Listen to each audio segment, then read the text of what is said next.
तर चेंबूरमधील आंबेडकर गार्डन समोर केंद्रीय शिक्षण मंत्री धर्मेंद्र प्रधान आणि पंतप्रधान नरेंद्र मोदी यांच्या विरोधात विद्यार्थ्यांनी जोरदार आंदोलन केले।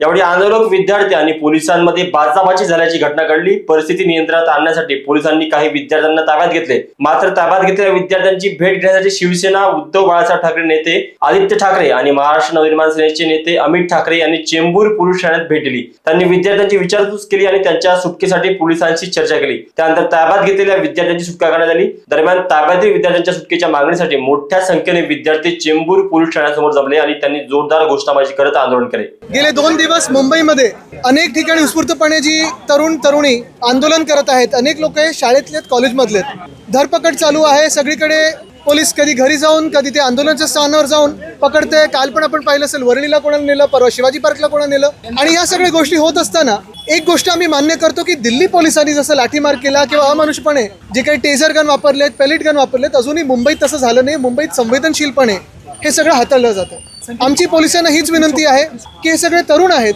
स्वतःच्या भावना व्यक्त करत आहेत। परवा जे दिल्लीत घडलं त्याच्या विरोधात आंदोलन करत आहेत, रस्त्यावर येत आहेत। हे आंदोलन होऊ द्या, शांततापूर्व आंदोलन आहेत। ही आंदोलनं जे आंदोलक आहेत त्या आंदोलनामध्ये शांततापूर्व आंदोलक आहेत। हिंसा ही सरकारकडून होत आहे।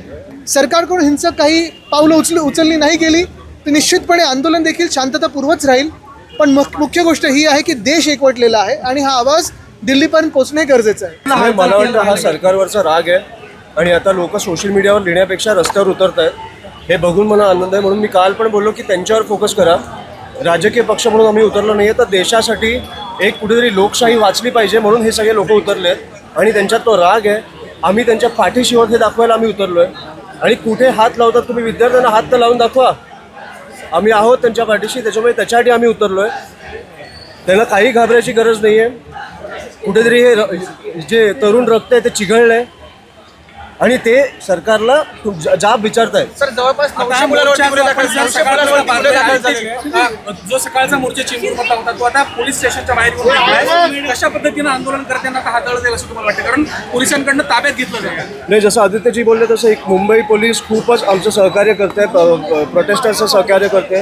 त्याच्यामुळे त्यांना लगेच त्यांना पण सोडायचं। मी काल काही पोलिसांशी बोललो, ते बोलले आमच्या घरी पण मुलं बाळ आहेत, त्याच्यामुळे त्यांना डिटेन करून सोडणार आहेत। पण मला वाटतं की हे जे तरुण रक्त जे उतरलं आहे ते अतिशय उत्तम आहे आणि मला वाटतं असा हा आवाज सरकारपर्यंत पोहोचला पाहिजे।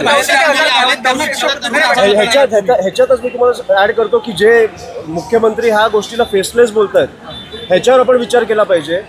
जिकडे तुम्ही मुख्यमंत्री म्हणून ज्या लोकांनी तुम्हाला बसवलं त्यांच्याशी चर्चा केली पाहिजे, त्यांना तुम्ही फेसलेस म्हणून मोकळं होत आहे, ह्याच्यावर पण विचार केला पाहिजे जरा। त्याच्यामुळे खूप गांभीर्याने घेतला पाहिजे हा विषय। Bureau report, Lokvahini media, Chembur.